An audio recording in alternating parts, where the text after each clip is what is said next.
know this to be certain, but how, if you were still in the Suns front office, how you would structure a deal that was 4 years, $120 million for Chris Paul. One very interesting note here, guys. It's a little bit complicated. Phoenix was the only team that could give Chris Paul a 4-year deal because of the over 38 rule. It used to be the over 36 rule, but the Players Association increased the number from 36 to 38. You guys know who the president of the Players Association is? Chris Paul. That's right. So a couple of years ago, Chris and LeBron and a few guys bumped that number up from 36 to 38, and it comes in handy here because Phoenix, again, the only team who could give him a 4-year deal. The other teams are limited to 3 years. What I think is going to happen structurally, Jared, what I think makes the most sense for the Suns is to start the contract at the highest number, I think somewhere in the mid-30s, and then have it decrease over time. Right. You can go down 8% a year, and the reason for that is a year from now, when the extensions, if they do extensions with their two young studs, DeAndre Ayton and Mikal Bridges kick in, you want that number to go down. You want it to continue to go down because their payroll is about to skyrocket with Booker on a max. Ayton may be a max player as well. I think Bridges gets $20 million or more. Now Chris Paul, $120 million.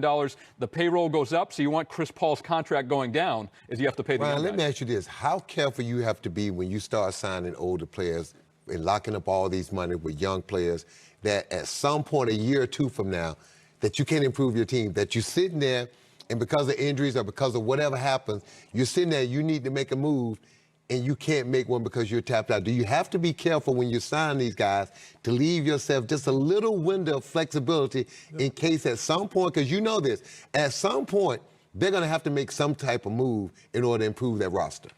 And Phoenix is all in on their current team with Chris Paul and Cameron Payne, their 2 point guards. They re-signed them tonight. And one thing that'll be very interesting to see a few years from now, guys, as we look back on this night and this free agent period, as you guys know, you guys played the game at a high level. Point guards in particular, especially smaller point guards in the mid-30s, didn't traditionally get paid like these guys are getting paid already. Chris Paul, $120 million. Mike Conley, over $70 million. We'll see where the number comes in with Kyle Lowry in Miami. I guarantee it's north of 90. Yeah, it's in the $90 million range. So those guys are really good players, and they've aged well. Will they continue to age well? Will they be good 2 and 3 years from now? Only time will tell, but this is kind of unprecedented with those three guys in their mid-30s getting a couple $100 million combined.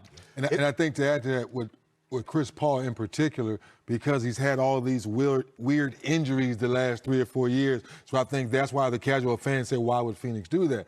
But now wrist surgery's coming up. He should be ready by training camp. So those are little things I think most people say, why would they do that? But I think his body of work, his professionalism, what he's done, how he helped his team, what he's done for Devin Booker, what he did for DeAndre Ayton, I think all those things you would step back and say, this is worth it for the franchise for the bigger part of our future.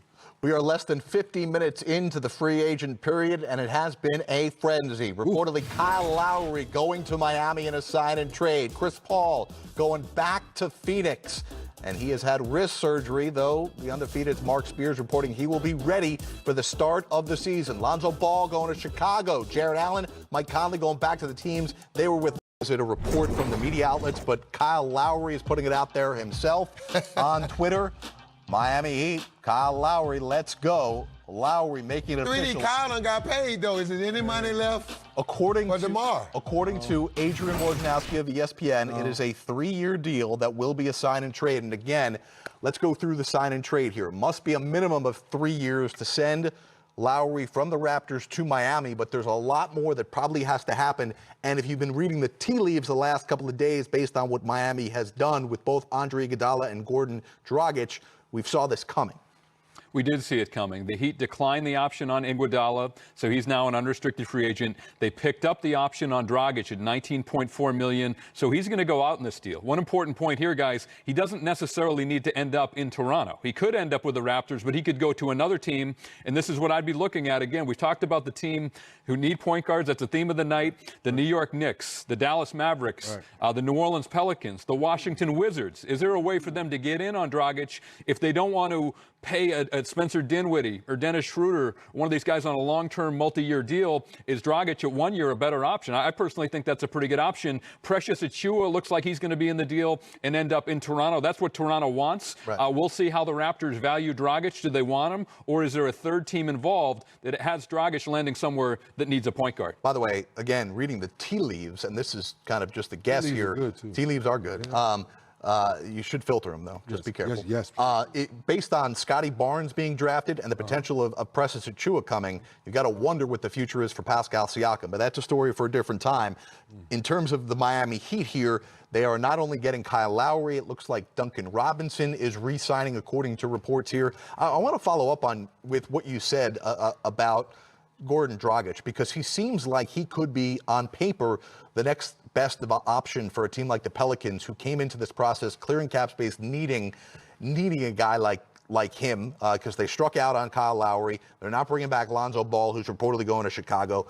How does David Griffin and Trajan Langdon and Swin Cash make that happen by getting involved in that sign and trade? You're on the phone with Miami, seeing what's agreed upon with Toronto. How does Toronto feel about Dragic? You're on the phone with the Raptors as well, and seeing if we can expand this and make it a 3-team deal. Because until it's done, the players could end up anywhere. It's important from Miami's perspective, as Goran Dragic's salary is outgoing, but it doesn't matter where it ends up. It could end up, again, in Toronto, New Orleans, Dallas, or somewhere else. So that's appealing to me. And this is the challenge, guys, if you're in a front office. Again, if you're skittish about giving, now we're talking about second or maybe third-tier point guards, a 3 or 4 year deal at a high number, you think you could regret that down the line. Right. Dragic at 1 year gives you a player, and it also keeps your powder dry, lets you get back in the game next year while keeping your team competitive. So I think that's what those front offices are weighing. Do we want Dragic for 1 year, or the guys we've discussed, Dinwiddie, Schroeder, and some other guys on multi-year deals? I think that's what they're thinking about. But as we know, the market is moving very quickly, especially as these elite free agent stars tend to re-sign with their current teams. Real quick, I like Dragic in Dallas. Of the two, I like Dragic, period. I like somehow. Keep this in mind, what they just did in Dallas by bringing Igor Kokoskov, your guy. Didn't you hire him as the head coach of the Phoenix Suns? Yes, he coached Luka Doncic and Goran Dragic in 2017. They won the European Championship. He's now Jason Kidd's lead assistant and their offensive coordinator. There is a history there. One other important thing there, guys, they were close to a deal with Dragic going to Dallas a few years ago. You remember that deal famously fell apart. That's right. They resuscitated, and now with the Mavericks. Back with Ryan McDonough, former GM of the Suns, Sam Mitchell, Dennis Scott. I'm Jared Greenberg. Let's start here with Lowry deciding to Miami. Why do you believe, with as many teams as we heard that were interested in Lowry, Miami, New Orleans, Philadelphia, the Knicks, why do you believe he ultimately decided to pair with Jimmy Butler? Well, first of all, they're friends. And then when you look at Kyle as a player, he's up there in age, but he still can handle the ball. He can still run the team. He's a knockdown three-point shooter. He's a tough defender. He takes charges. He's a leader. He's a champion. So when you look at everything that he brings to the table, it's a perfect fit for Miami, right? He can be a starting point guard. He can give the ball up to Jimmy and let Jimmy facilitate and handle it. He can knock down threes. And then when you look at Kyle, you don't have to give up some of your other pieces with Kyle. You don't have to give up some of your shooting.